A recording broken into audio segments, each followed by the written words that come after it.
Hey, it's Ed Conarchy. Welcome to this week's version of Conarchys Corner. I was off last week for spring break. Hope everyone had a great Easter and a happy Passover.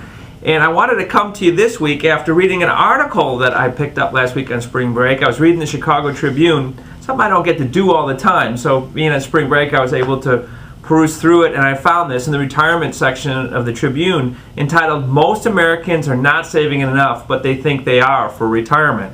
So the question I have for you this week is, are you saving enough for retirement? And if you're getting close to retirement, have you saved enough for retirement? Now, what I find as I meet with consumers is that most people aren't saving enough for retirement. In fact, I find most people underutilize their retirement accounts and don't use them the right way. So in this week's message, I want to talk to you about the importance of maxing out your 401k at work. If you are in a not-for-profit organization or a school or a hospital, you may have a 403b. Obviously, with 457 plans for municipalities. So we're talking all the retirement plans that are available to you out there. We may generically say 401k, but we mean them all. Are you maxing out your 401k contributions? And are you maxing out your IRAs if they're available to them? Or if you maxed out on a traditional IRA, you can even maybe go into a Roth, again, if your income allows you to do that. Are you maxing these out? Are you saving the maximum amount that you can for retirement? What I'm coming to find out is most people are very guilty of not doing this. I believe that that's a fear that we've got to worry about today and let tomorrow happen when it happens, but I'm very worried about what's going on, that you're going to get to retirement and not have enough money, and in fact may not even be able to retire.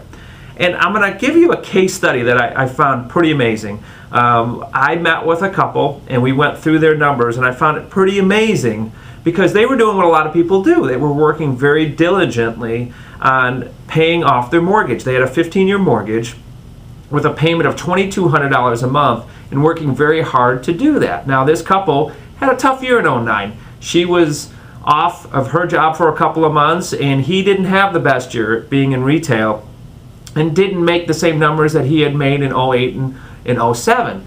So because of cash flow, and that's what it's all about, in 2009 they actually did not contribute to the retirement account like they used to. And why did they do that? Because cash flow was tight. But here's why. They had this big mortgage payment hanging out there.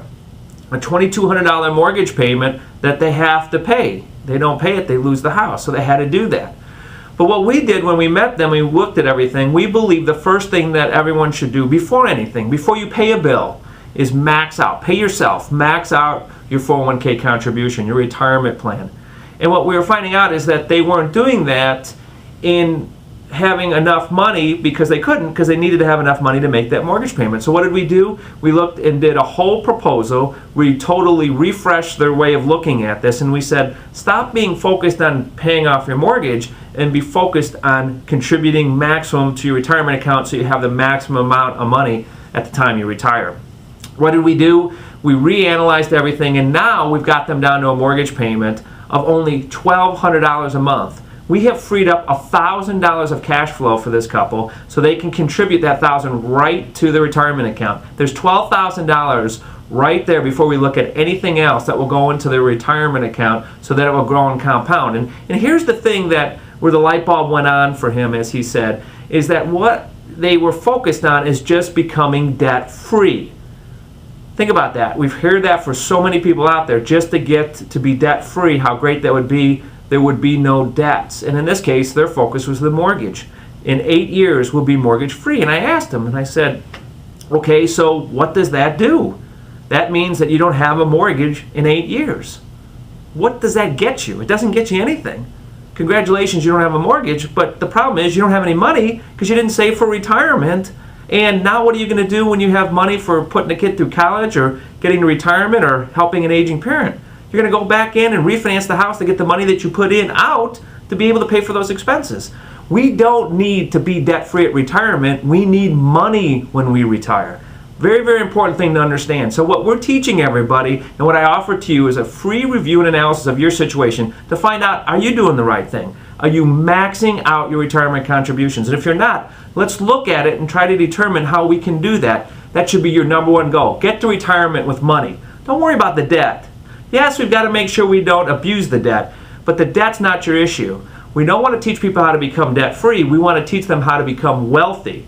So don't wind up being at retirement and saying, yeah, I had the mortgage burning party and I don't have a mortgage, but then I don't have any money to do anything. As I say, try this. Go down to Walgreens to get your prescriptions while you're a senior to keep you alive, and go to the counter, and when you go to pay for them, say, I don't have any money, but hey, great news, my house 2 doors over, I own it free and clear. And they're going to tell you to put the prescriptions back. Go to Jewel, do the same. Get the food that's going to keep you alive, and tell them, hey, I don't have any money, but good news, I own my home free and clear. Owning your home free and clear is the wrong goal. Remember that your goal in life should not be to get to retirement with no mortgage. Your goal in life is to have enough money to live while you're alive in financial security and comfort.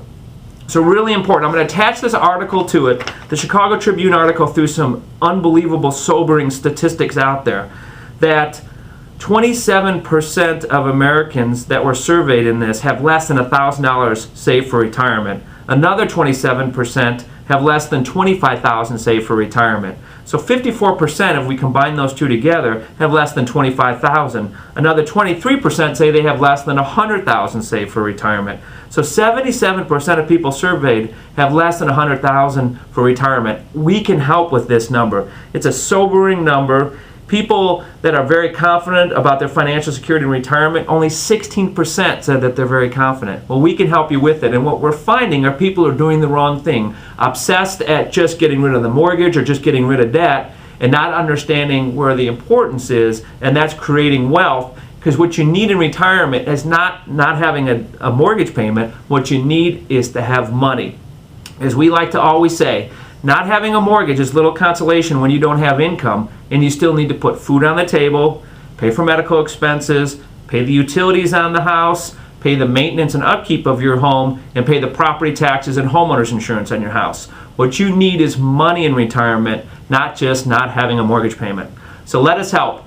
Go ahead and email me, econarchy@ccmclending.com, or phone me at my direct line, which is 847-970-4239, and I will do a personal review and analysis of your financial situation, making sure you're doing the right things to get you to retirement with money, not just to be debt-free.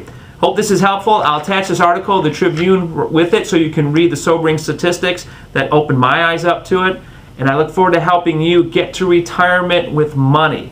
Financial security should be your goal, and we can help you with that. Hope you enjoyed this Conarchys Corner, and I look forward to speaking with you next week.